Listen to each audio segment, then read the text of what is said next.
Yes, nuko twinjiye turabasuhuje kandi tubahaye ikaze mwebwe tubana umunsi ku wundi tubagezaho amakuru ya politike, diplomasi ndetse n'umutekano. Turongeye rero nanone turagarutse, ni operation karahabutaka zabereye muri axe ya Kazinga, aho quartier general ya coalition yaje kwigarurirwa n'intare za Sarambwe nyuma yo gukubitwa kwa Wazalendo ku rwego rudasanzwe. Ni operation tugiye kugenda tugarukaho tuyiva imuzi n'umuzingo. Ahanini niho amakuru yacu araba yibanze muri axe ya Kazinga. Turaza gusimbukira muri teritwari ya Kabare tubabwire uko haramutse kuva mu masaha ya saa 11 za mu gitondo mu gace kitwa Murangara.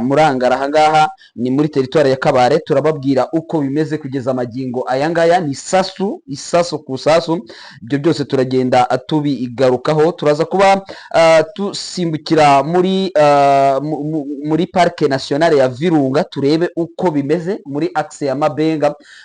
Hari naho ngo humvikanye urusaku rw'amasasu, aho byinshi byavuzwe ko ari coalition n'ubundi yari yagerageje gutega ambiscade y'amamodoka y'abaturage, hanyuma bikaza kurangira AFC mu 23 ihagobotse. Byose tugiye kugenda tubiva imuzi n'imuzingo. Turaza kuba dusimbukira mu gihugu cy'u Burundi aho hakomeje kuvugwa inkuru. Hari inkuru navuga ko yakomeje kwandikwa ndetse ivugwa, aho amakuru atubwira ko umusirikare w'umucancuro ukomeje kwigisha abasirikare bo kwa General Neva ngo guhagurutsa drone.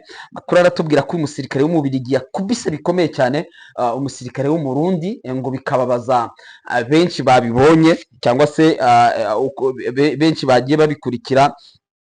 Turaza kuba dusimbukira mu mujyi wa Goma. Ahangaha mu mujyi wa Goma muri quartier ya Kiziba ya kabiri, aho hari gukorwa ikitwa couvre-feu cyangwa couvre-feu. Yes, ngo ni umusako. Byose turaza kuba tugenda tubigarukaho. Muze kunyemerera, turaza kuba dusimbukira kuri byinshi bigiye bitandukanye mu makuru twabateguriye. Na makuru byensira araza kwibanda ku bijyanye n'umutekano, aho turi bugaruke ku itorwa ry'usimbura Vitali Kamere rwa Kanyiginyi. Uyu nguyu bamwita Aime Boji. Uyu nguyu biravugwa ndetse ni ubundi ni muramu wa Felix Antoine Tshisekedi. Yes, ngo ni musaza wa Denise Nyakeru, umugore cyangwa first lady wo muri Congo. Byose turaza kuba tubigarukaho. Isitori rwarye ryagenze rite, ishyaka yabarizwagamo, ndetse kuba wari wungirije Vitali Kamere, uyu mugabo bishobora ngo kuza kurangira unashaje ukuze ugaragaza imyaka y'ubukure. Uyu nguyu rero icyo yaje kubitangazaho, dore ko nawe ari umwe mu banyamahane badasanzwe. Uyu Aime Boji rero nawe akomoka mu burasirazuba bwa Kongo muri teritwari ya Kivu y'Amajyepfo, byose muri teritwari ya Walungu surtout muri province ya Sud Kivu. Byose turagenda tubirebera hamwe. Nk'ibisanzwe rero ngewe ni umutalamu wanyu Rafiki Kijana Machachari. Tubisegureho kuko ku munsi w'ejo twagize gahunda nyinshi ziza gutuma tutabagezaho amakuru ya nimugoroba, ariko nizere ko muri rusange mu by'ukuri mwabyihanganiye, ariko kandi nizere ko tuba turi hamwe kabisa, gatanu kuri kagenzi kako. Munyemere rero amakuru yacu ntabwo turi buze kutinda cyane mu minota, tuze kwanzikira muri teritware ya Masisi. Muri Masisi hakomeje mu by'ukuri ni inkuru ikomeje kugarukwaho, ni operation ya Kazinga. Kazinga ni muri teritware ya Masisi, hakaba muri cyane cyane werekeza muri Katoyi, muri sekiteri ya Katoyi. Amakuru aratubwira ko kuva ku munsi w'ejo saa 12 nibwo Kazinga edikota za coalition zinjiwemo noneho ku mugaragaro na AFC mu 23. Iyi Kazinga tubibutse ko iyo mwumva ibitero biba bibera mu bice bigiye bitandukanye bya teritwari ya Masisi, cyane cyane muri Gatoyi, muri Nyamaboko ya mbere, Nyamaboko ya kabiri, Ufamando ya mbere, Ufamando ya kabiri, ndetse sekiteri ya Oso Banyungu, quartier general cyangwa ibyicaro bikuru muri teritwari ya Masisi kugeza amagingo byari bikirimo coalition, byari ibice byo muri Kazinga. Nahangaha muri axe ya Kazinga hari ikitwa intera hamwe y'ikigugu, hari ikitwa Muzalendo. Buriya iyo mwumva tuvuga ba Kigingi, mukumva tuvuga ba Mutayomba, mukumva tuvuga abitwa ba Kagiri, abo ngabo mukumva tuvuga donc iyo mitwe yose ya Wazalendo, mukumva tuvuga bitwa uyu bamwita Kambuzi, General Kambuzi, ariko we abari axe ya za mahanga APCLS. Iyo mitwe yose nyuma yo kwirukanwa mu bice wenda byagaragaraga, tuvuge nka Janvier Karayiri akimara kwirukanwa muri Nyabyondo, ko niho hari kije yiwe, niyo yari quartier general ya Janvier Karayiri Nyabyondo. Akimara kuvanwa Nyabyondo, icyo yakoze yasubiye inyuma, yegera inyuma Irwibo. Agiye Irwibo abona ko Irwibo nta mahoro ashobora kuhagirira mu gihe force za AFC ziba zirenga Kinyumba zigakomeza zikagera Irwibo. Ava Irwibo aragenda ajya Mutongo. Ubu ngubu abari hagati, tuvuge wenda quartier za APCLS nkuru ziba ziri Mutongo naho bita Rukweti. Ubundi niyo APCLS yanditse nk'itangazo yandika ngo feta Rukweti, uvuga ari Rukweti. Rukweti rero muri iyi minsi nabwo yagiye igabwaho ibitero, muri uka gace ka Kinyaongo gafatwa. Urumva barazazaniwe ku rwego rudasanzwe, so bahise bafata, bahise asubira inyuma. Ubundi ikicaro cye ahanini ko Mutongo ariyo wenda navuga ko AFC itaragera amajanja bya nyabyo, niho akunze kuba yicanye, ariko rero aba bandi noneho muri za Masisi, iyo IPSRN, izo za Nyatura, abazungu, Jean Marie we quartier general ze zarasenywe murabizi, zabagaho bita Mukengwa. Rero izindi quartier general zabo ba Mutayomba bose nagarutse no bakiginyi n'abandi nabakaje, baragiye quartier general zabo bazishyira hariya ikazinga. Kazinga nubwo tuvuga ngo haba hari kubera imirwano, ariko quartier general ahantu ibukuru bwa coalition muri territoire ya Masisi ubu navuga ni muri Kazinga, navuga ko hariho territoire yimukiye. So ahangaha Kazinga hari hasanzwe haba na regima ikibarwa yuko ikorerwa muri Masisi ya FRDC. Nuvangu Kazinga hari colonel wa FRDC. Colonel wa FRDC abasa nkaho ari coordinateur cyangwa se ari umuhuzabikorwa w'ibikorwa bya gisirikare bya Wazalendo, intera hamwe n'abandi bose, niwe usa nkaho aba bihagarariye, kuko niyo bakeneye amasasu basaba muri FRDC nibahereza amasasu. Nubwo mujya mubona rimwe na rimwe mukumva ngo Wazalendo zaba kontrekaye zirimo zirabakubita nk'abana b'impinja, ariko ubundi ntabwo bibagiza yuko ibintu bifatika uretse bira bitangwa na Ndayishimiye, zira ntera hamwe bandayishimiye Justin n'abandi, ntabwo bibagirwa ko buri kamwe kose FRDC bihawe izi Wazalendo nazo ziba zigomba guhita zikabona. So ahangaha rero Kazinga nshaka kugira ngo masobanure neza, hari regima isa nkaho isigaye, regima isigaye ikorera muri Masisi.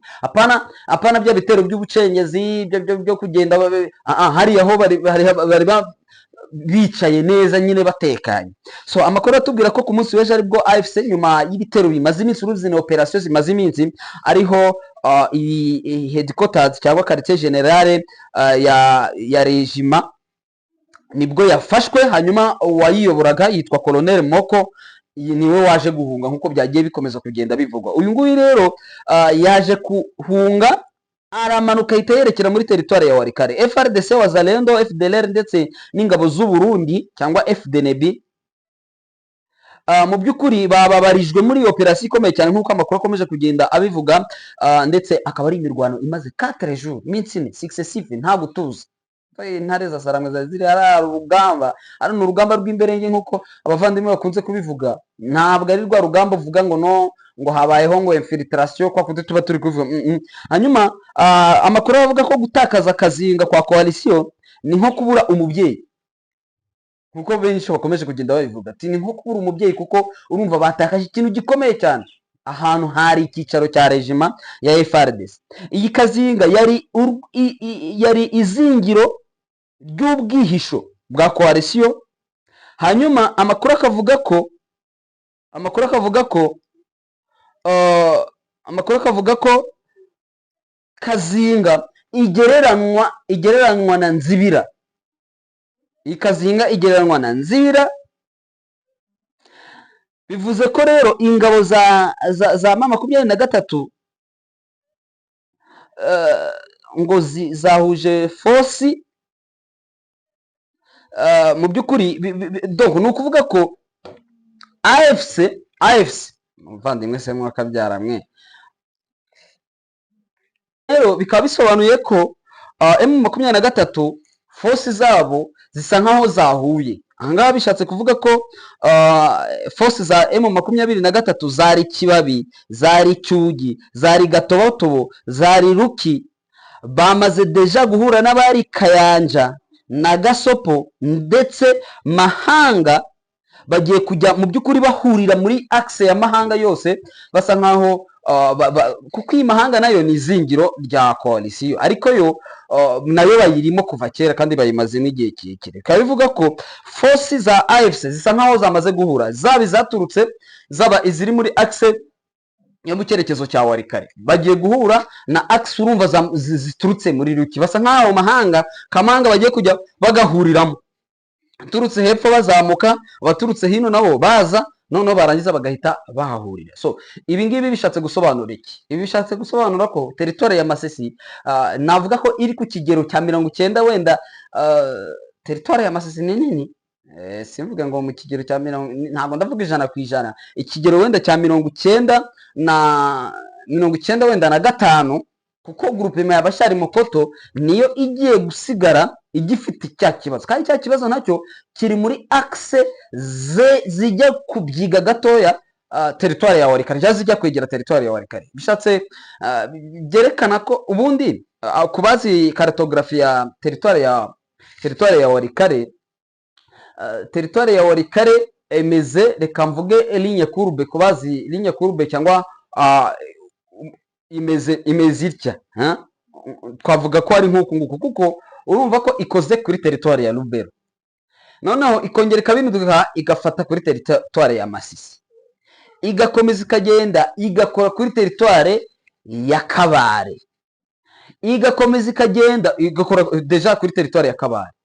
Ubwo urumva ko imeze nk'uku, uvuga ngo ibya bice bisa nkaho byegera Warikare nibyo kugeza amagingo yangaya bikirimo umwanzi, niko nabyita, ariko muri territoire basa nkaho bamaze kugera kuri ya courbe, ya ligne courbe koko ndi nayise, noneho inyuma mu ndani hakaba hakirimo amayira n'ubundi anyurwamo ni cyangwa se acwamo na coalition baje kudestabiliza muri territoire ya Masisi. Iyi Kazinga rero nayo kubatombe kwayo mu buryo wenda bwuzuye, nubwo imirwano ikomeje, abangabo batari buze gupfa kwemera, uretse ko FARDC buriya yo yamaze gukambura ibyicaro byayo bikavamo, ibintu biba bisa nkaho byarangiye, ubundi ibiba bisigaye ni bwa butero bw'ubushuma bwo kuza kugerageza ngo barebe ko aho AFC yafashe, mwumve ko biba bigoye kugira ngo bahave, cyane cyane ko iyi Kazinga byagoraga cyane, kuko urumva ko yaba force ziri Kibabi, Cyugi, Gatobotobo, Ruki, bagiye guhura n'abari Kayanja, bahure n'abari Gasopo, noneho abari Gasopo na Mahanga na Kayanja, noneho bagiye kujya baza bagahurira Mahanga. Iyi Mahanga nayo rero niyo nababwiye ngo kugira yigarurirwe, nabyo urumva ko ni akazi gasabwa gukorwa na AFC. Noneho Masisi tukavuga ko ku ruhande rwa Masisi Side, kuko Masisi Noro ni muri axe ya Bashari Mokoto ndetse na za Bashari Kayembe, yo sheferi ya Bashari, naho Masisi Side ubwo tuba turi muri Bahunde ndetse na Oso Banyungu. So byumvikane ko rero mu by'ukuri ari uko nguko navuga ngo situation zihagaze, kandi noneho iyi Kazinga ngo rwa rukuta rukomeye cyane, muri kujya ni urukuta rukomeye rwakingiraga cyangwa rwazibiraga territoire ya Warikare kugira ngo itinjirwa. Gusa nubwo tuzi ko kuba territoire ya Warikare kuba itarinjirwa na AFC 23, suko iyi Kazinga yari ikaze cyane, cyangwa suko inzira zo kuyinjiramo zari wenda zananiranye. Murabizi ko yarafashwe, imaze gufatwa, barongera basubira inyuma bitewe n'ibintu bya diplomasi by'ibiganiro biri kubera do. So amakuru akavuga ko rero operation zigiye kujya mu by'ukuri coalition igiye guhura n'icyitwa operation zikomeye cyane, zigiye kujya zinjira mu by'ukuri kugeza amagingo ngaya.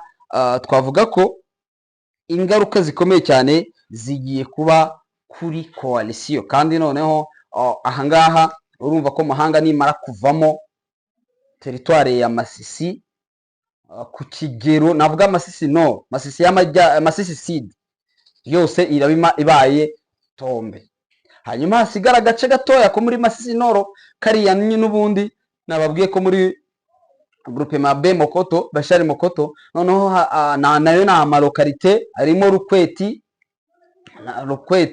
ndetse n'inkengero za Mutongo na Hembe, urumva na Hembe niho haraba hasigaye, kandi naho ni uduce duto twegera kuri teritware ya Walikale. Ndumva operation hafi ya yose ari iyo ngiyo yo muri Kazinga. Gusa wenda icyo ntababwiye ni ikijyanye na bilan cyangwa perte ku ruhande rwa coalition. Urumva ko niba interahamwe ziri hariya zariziritse bagakubitwa bakirukanwa, urumva urwego rwo gutakaza uko rungana. So wenda ntabwo turabona ripoti, bari baduheza ripoti ndetse n'ibyo byafatiwe cyangwa n'ababa bahaguye uko baba bangana, byose turakomeza kugenda tubikurikira, turaza kuba tubibabwira mu makuru yacu ata. Hanyuma muri teritwari ya Kabare amasasa aramutse yumvikana mu gace ko bita Murangara kuva saa 11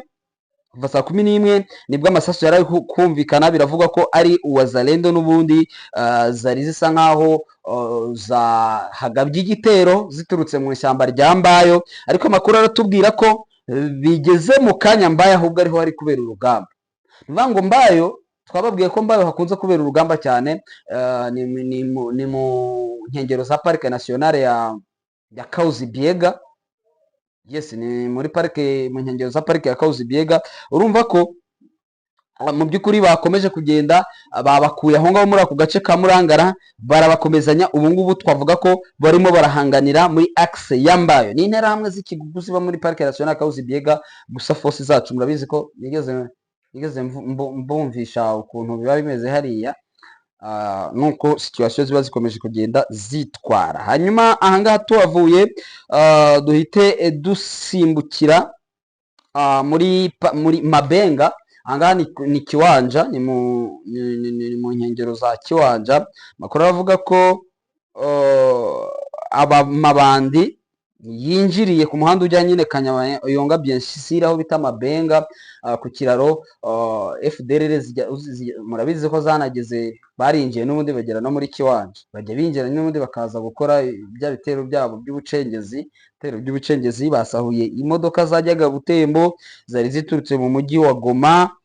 Amakuru aravuga ko AFC yahise ihagera mu buryo bwo kulimita. Gusa amakuru ahari ngo nuko mu byo bari basahuye byinshi muri byo nta n'ibyigeze bitwarwa. Hanyuma amakuru atugera atubwira ko iyi modoka ibyasahuwe, yes, AFC n'ubundi yabisubije, gusa nta dega wenda nk'umuntu waba wishwe cyangwa iki, byasubijwe ba nyirabyo. Twihuse cyane, iyi nkuru ikomeje kugenda ivugwa ni mu gihugu cy'u Burundi. Amakuru aratubwira ko mu mujyi wa Bujumbura umusirikare w'Umubirigi waje kwigisha ingabo za Neva kugurutsa drone, yagaragaye hari amashusho yagizungurutse akubita umusirikare amugirira nabi. Makuru aratubwira ko mu by'ukuri yakubise umusirikare w'Umurundi, ariko yagaragaye none akubita umusirikare w'Umurundi. Ntabwo ari umusirikare, ni umupolisi. Ndabona ni umupolisi, yamukubise inshyi nyinshi. Ahangaha ni muri Avenue de la Mission. Ibi rero ngo byose byarakaje benshi, ngo ndetse amashyirahamwe arengera uburenganzira bwa muntu yakomeje kuvuga ko ngo ari nk'ubukoroni bishobora kuba bwaje. Igihugu gikennye rega, ntawe utagisuzugura. Ntumva ni ibintu bibabaje kumva mu musirikare w'umunyamahanga yigerera akagukubitira umupolisi w'igihugu akamukubita inshyi ku karubanda n'amavideo ari gufatwa. Urumva ni ibintu by'ubukoroni n'ubundi bisa nkaho byongeye kugaruka. Hanyuma uyu ingabo z'u Burundi gusa benshi nta byinshi babivuzeho, bavuze ko n'ubundi nabo bameze nk'abameriseneri muri Congo. N'uwo nawe ni umumeriseneri warwanaga n'undi mumeriseneri mugenzi wiwe, ni uko nguko situation zikomeje kugenda zimera. Hanyuma mu mujyi wa Goma kano kanya ubu tuvugana harimo harabera ahubwo buno iri hafi no kurangira, ndumva ishobora kuba iri kurangira. Muri Kiziba ya kabiri harimo harabera ikitwa umusako udasanzwe kuva 5h30 kugeza mu masaha ashize. Ubu ngubu hagiye kubera inama, ndumva wenda ibyo ngibyo ari byo dushobora gusorezaho, ahubwo tuze gusimbukira muri iyi nama, tuze kumva ibiri buhavugirwe. Ndabashimiye cyane rero kuba twabanye kuva mu ntangiriro kugeza muri aya masaha. Amakuru yacu yo nakagaruka, turabashimiye cyane. Ciao ciao.